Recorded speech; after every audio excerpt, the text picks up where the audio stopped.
कृपा, जहां तहां कृपा कृपा कृपा कृपा कृपा। तो एक तो भगवान की कृपा मनुष्य जन्म मिला और दूसरी हमारे लिए दूध बन गया, तीसरी हमारे दिल में श्रद्धा दे दी। मच्छर में श्रद्धा नहीं होती, कुत्ते बिल्ले में और प्राणियों में, मनुष्य में श्रद्धा का सामर्थ्य सद्गुण है। श्रद्धा जिसके हृदय में होती है उसे रसीला बनाती है, धैर्यवान बनाती है, भगवान का और संत का कृपा पचाने की ताकत देती श्रद्धा। संयम की ताकत श्रद्धा से आती है। आज आपने व्रत रखा है, पूनम का व्रत, कोई कहीं से आया, कोई गाजियाबाद से, कोई फरीदाबाद से, कोई दिल्ली के किसी कोने से इधर आ गए फरीदाबाद, घंटों भर तो आने में लगे होंगे दिल्ली वालों को ट्रैफिक में, तो ये श्रद्धा के बल से आए हो। आज गुरुवार है, चालू दिवस है, फिर भी रुपए पैसों से जो परलोक नहीं सुधरेगा, दिल का कल्याण नहीं होता, वो सत्संग से होता है। ये श्रद्धा माता की कृपा भी तो भगवान की। तो एक तो मनुष्य शरीर, दूसरा शरीर में मां के शरीर में दूध, तीसरी श्रद्धा, चौथी विशेष भगवान की ये कृपा हमको दिखती है कि मंदिर में, मस्जिद में, मूर्तियों में, फलानी जगह तो श्रद्धा कर करके लोग जाते हैं, ठीक है, लेकिन किसी जागृत पुरुष में जिनको आत्मा परमात्मा का साक्षात्कार हुआ, ऐसे ब्रह्मवेता गुरुओं का दर्शन, उनकी वाणी, परमात्मा को छू कर आने वाली ब्रह्मवाणी और परमात्मा से जुड़ा हुआ उनका दिल और उनकी आंखों से ब्रह्म ज्ञान के तरंगे बरसते हो, ऐसे ब्रह्मज्ञानी की निगाहों की वृष्टि, ब्रह्मज्ञानी की वाणी की वृष्टि और ब्रह्मज्ञानी गुरु को सद्गुरु रूप में पाने की जो भगवान की कृपा मेरे पर हुई, मैं तो उसका वर्णन नहीं कर सकता हूँ। अगर मुझे सतगुरु लीलाशाह महाराज नहीं मिलते तो मैं कितनी मूर्तियों की पूजा कर चुका था, कितने मंदिरों में भी जा चुका था, कितने उपवास व्रत भी किए थे, लेकिन जागृत महापुरुष में श्रद्धा और उनके सत्संग में रुचि, उनके वचनों में प्रीति और उनके वचनों का मनन करके सुख का भी सदुपयोग करो भाई। सुख को भोगो नहीं, बहुतों के सुख में लगा दो। दुख का भी सदुपयोग करो, उसको भोगो नहीं, विवेक जगाओ, वैराग्य जगाओ कि संसार नाशवान है, धोखेबाज है।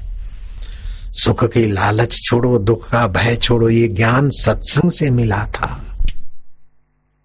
उपासना स्थल से देवी देवता या मूर्ति या अल्लाह या कोई वो तो नहीं बोलते, जब भी बोलेंगे तो सत स्वरूप परमात्मा को पाए हुए महापुरुष ने ही भगवत वाणी का प्रसाद दिया है। विषय की अनासक्ति ऐसी कि जैसे सुखदेव जी और ऋषभ देव भगवान का अनासक्त चित्त ऐसा सत्संग के द्वारा हो जाता है। भगवान ऋषभ देव जैन धर्म के आदि तीर्थंकर, जो जाने सत्संग प्रभाव, तो मैं शिव जी के तरफ से आज के भक्तों को मैं खूब खूब धन्यवाद देना चाहता हूँ। दूसरा सत्र फिर चलेगा 2:30-3 बजे। अभी तो पूनम वालों के लिए सत्संग था। आज चंद्रग्रहण है, दोपहर को 3:22 से सूतक का आरंभ होगा, रात को 12:22 ग्रहण प्रारंभ होगा और 1:24 पर ग्रहण की समाप्ति है।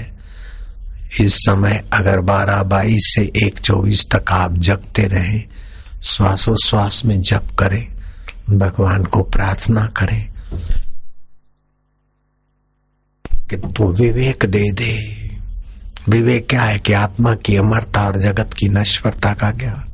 वैराग्य दे दे, विषय विकारों से बच जाए, षट संपत्ति दे दे और तुझे पाने की मोक्ष की इच्छा दे दे। तो आज चंद्र ग्रहण के समय जप ध्यान, और जप ध्यान का उद्देश्य ये कि हमें विवेक मिल जाए, वैराग्य मिल जाए, षट संपत्ति मिल जाए, प्रभु तुम्हारा साक्षात्कार हो जाए।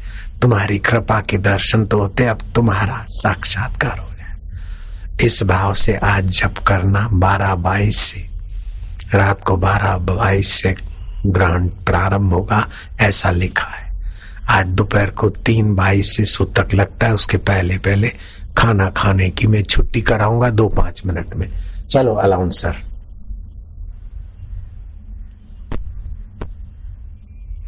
आज के दिन निंद्रा करेंगे तो शरीर में रोग बढ़ जाएंगे। ग्रहण के समय नींद करने से रोग बढ़ता है और संभोग करने से सुअर की योनि मिलती है। ग्रहण के समय पेशाब करने से दरिद्रता आती है। जाने वाले रुक जा, हो जाने वाले रुक जा, मैं हूं राही तेरे मंजिल का, बैठ जा।